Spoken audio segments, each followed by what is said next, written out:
Hey everyone, it's Mary Ann with Akashic Inspirations, and this is going to be our February Love Tarot reading for the sign of Leo, my wonderful, fiery, passionate entertainers. My daughter's a Leo, my friend is a Leo, Ron from Simply Intuitive is a Leo, so this is going to be your reading. So I just want to start out by thanking everyone who has viewed my January videos. They were a huge success. I really am such a great appreciative state for everyone who has shared, liked, and commented, for those who viewed them and whose messages resonated with you. I'm also created on my website at akashicinspirations.com a love tarot reading for you to be personalized. So if you want a personal reading to see how you personally are coming along and what is needed to be done, what blockages, what issues, we could do an Akashic reading and then do the 9-card spread for you. So if you're looking for healing, I offer a violet flame healing or a 12 chakra clearing. There's many things that can be done through the Akashics, connecting you to past lives, to passed over loved ones, and helping you on your path and your divine messages. So, and hooking you up with your guides as well. Who are your guides and who are the angels that you're working with at this time? But I've decided to go ahead and use the Glastonbury Tarot again for this month, illustrated and written by Lisa Tenzin-Dolma.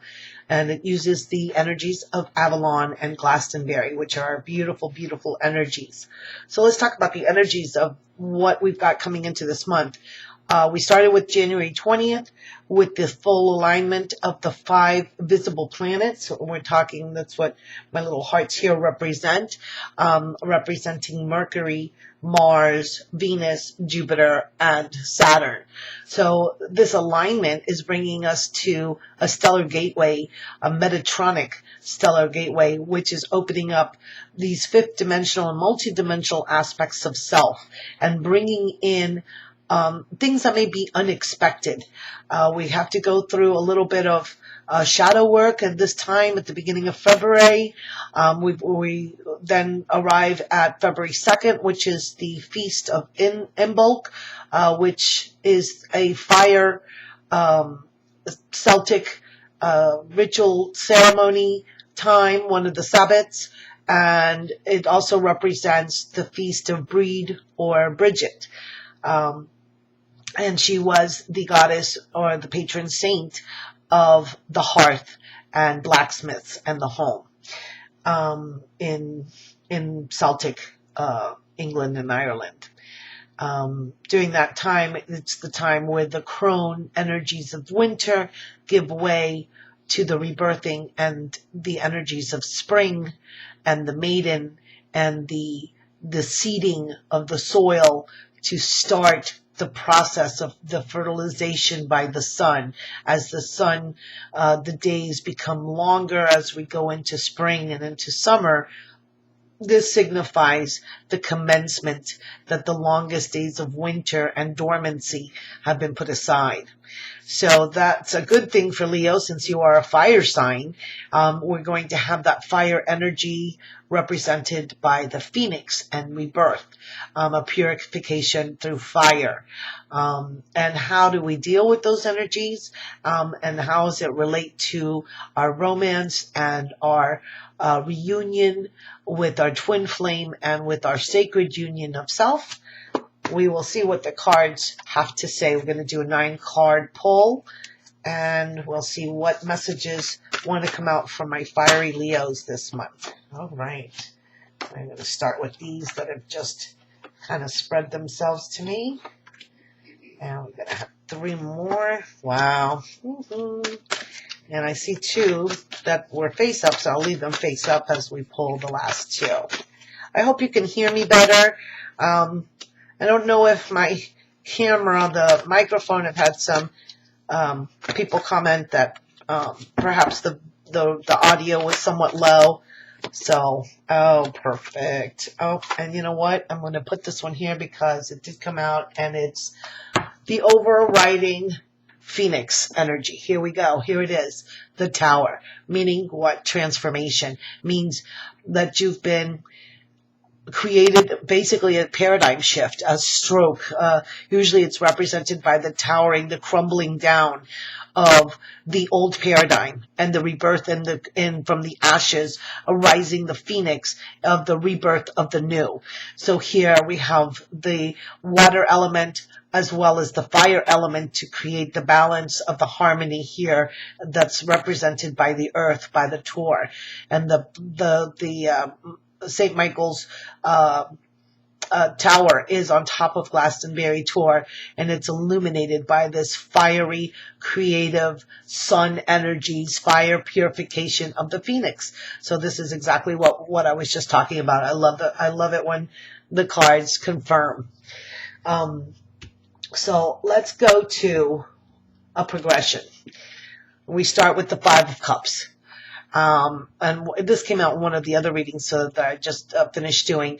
And here you see that you have 3 cups which have been used up, which is the silver cups. And this figure is walking up the hill. So there does seem to be some type of a little bit, it's going to be a little bit of work to get up to where the golden cups are. But she's got her body is facing that direction. She's walking in that direction.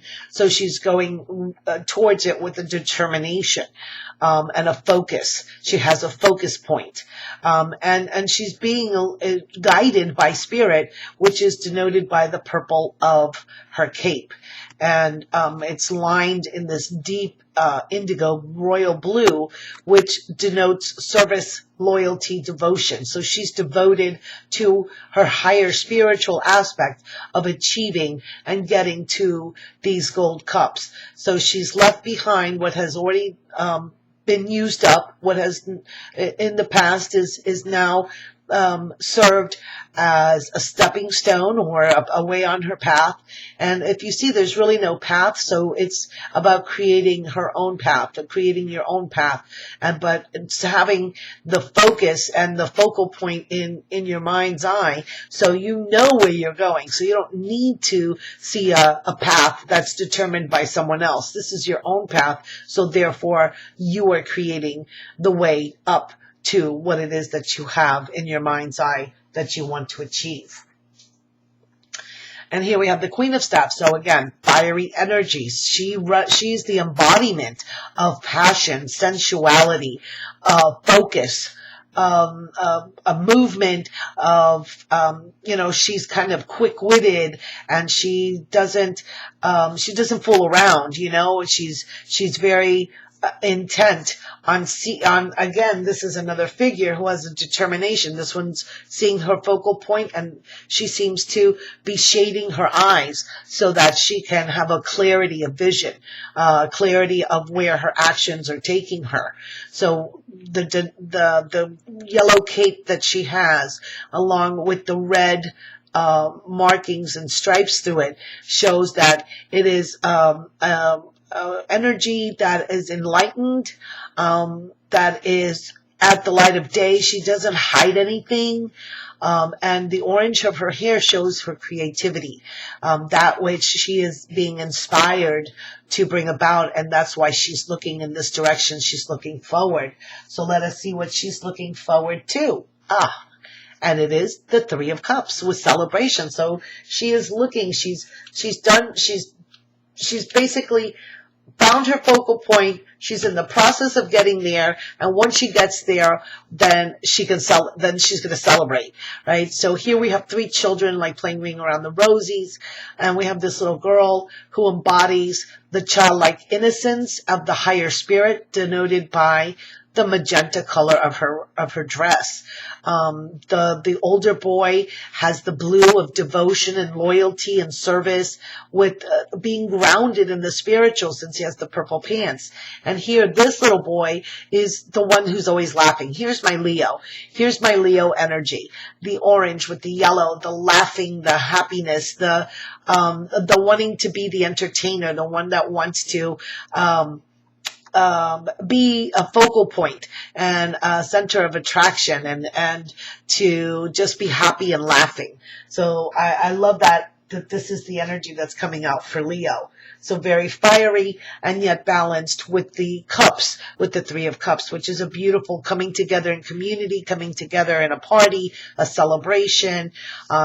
Maybe you're going to be invited to a dance or invited to some type of social gathering where you can share. And that's what Leos really love. They love the parties. They love to be happy. And here we have the Queen of Swords. So here we're finding a balance. Interesting. We've got two queens now. We have the Queen of Staffs, who is a focused doer, right? And really into her passion, and her energies are applied.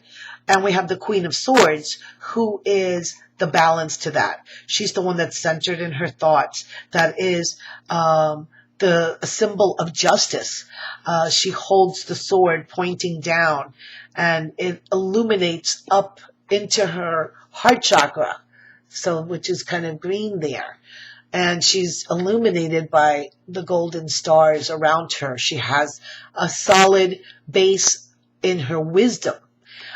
She's able to cut away the things that no longer serve, and she's been able to do that. She's been able to master the cutting away of the thoughts that don't serve her, and she's able to now wisely and with clear thinking make decisions, make a balanced view of who she is and who she has around her. And as we move on, oh boy, we've got a lot of court cards. So a lot of movement of people and relationships. So here's the King of Cups. Now this person is kind of, I would say, this is kind of what twin flame energy is. Here you have one person who's very steadfast, very loyal, very into the responsibility of doing the right thing.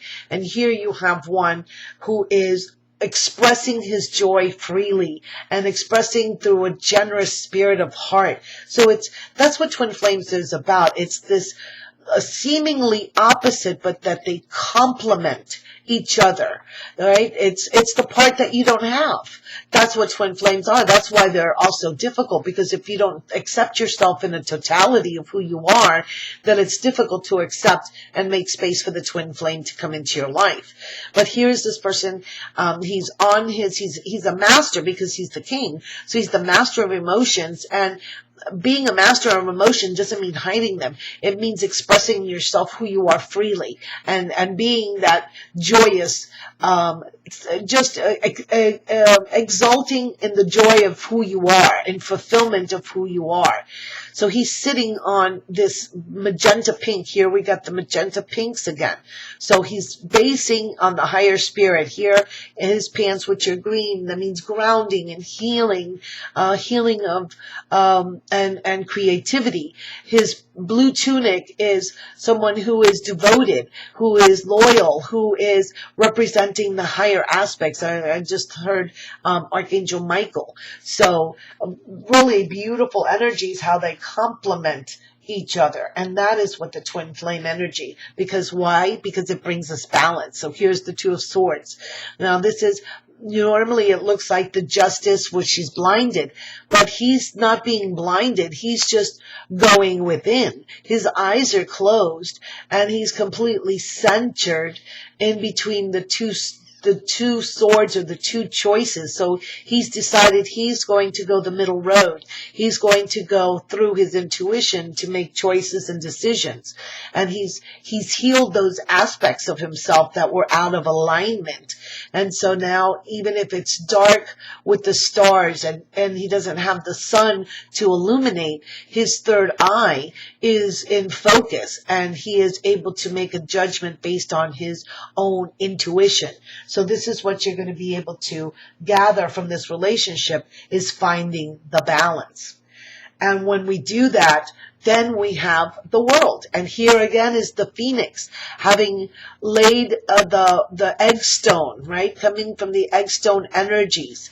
And just surrounded by the multicolor rainbow energy. So really having that alignment with the chakras, having the alignment of the planets in your favor, then it is about from the heart center creating the from the void, from the black hole of the universe, creating, allowing the multidimensional aspects to flow through and to create and expand this energy. So the world card is about fulfillment.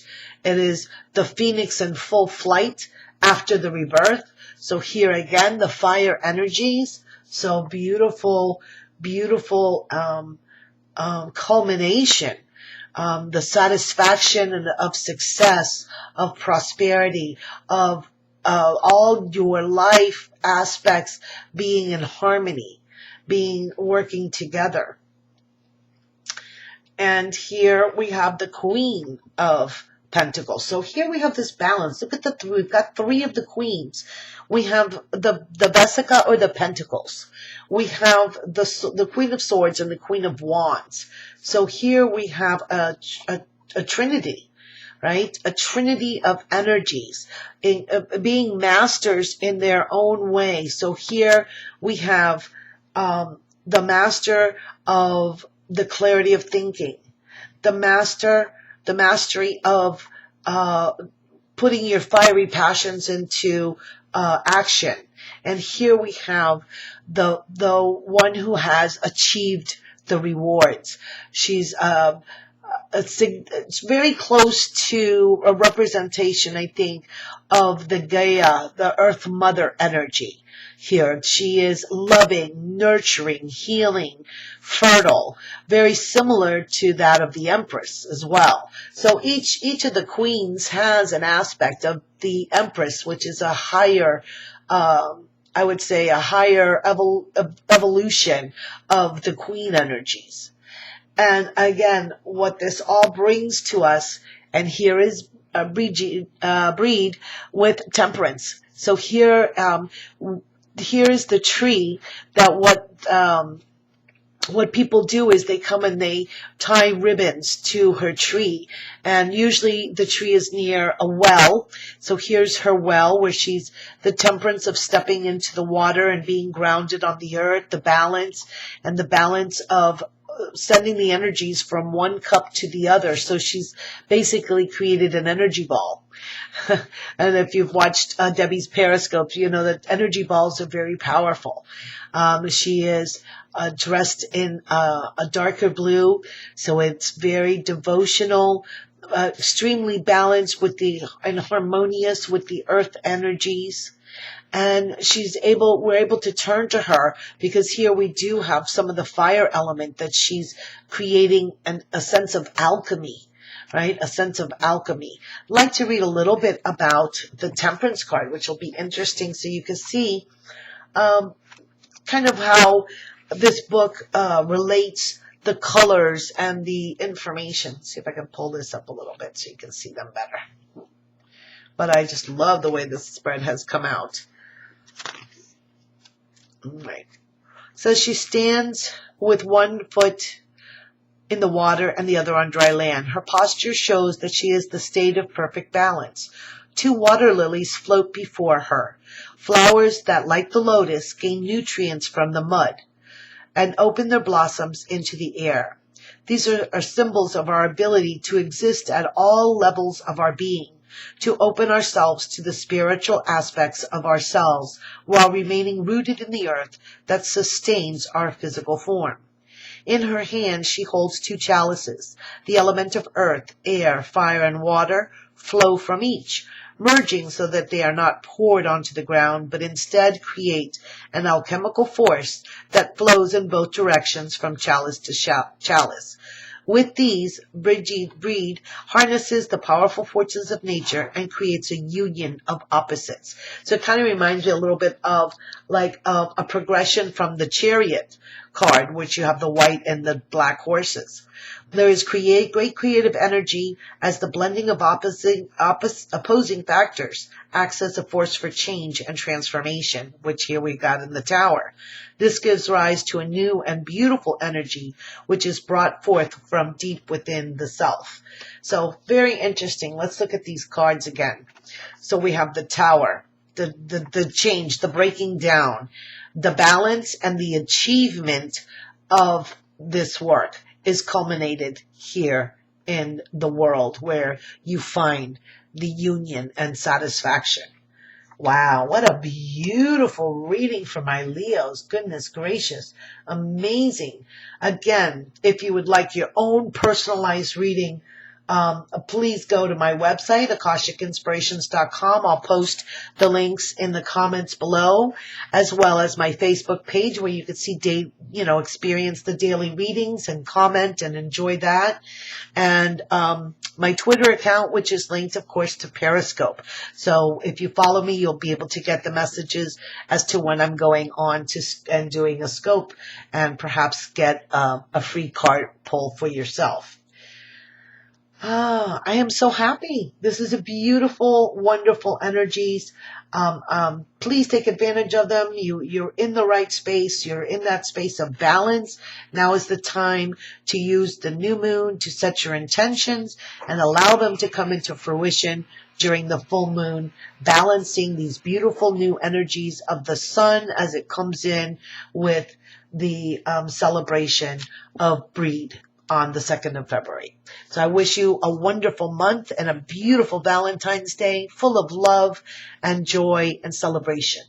Namaste.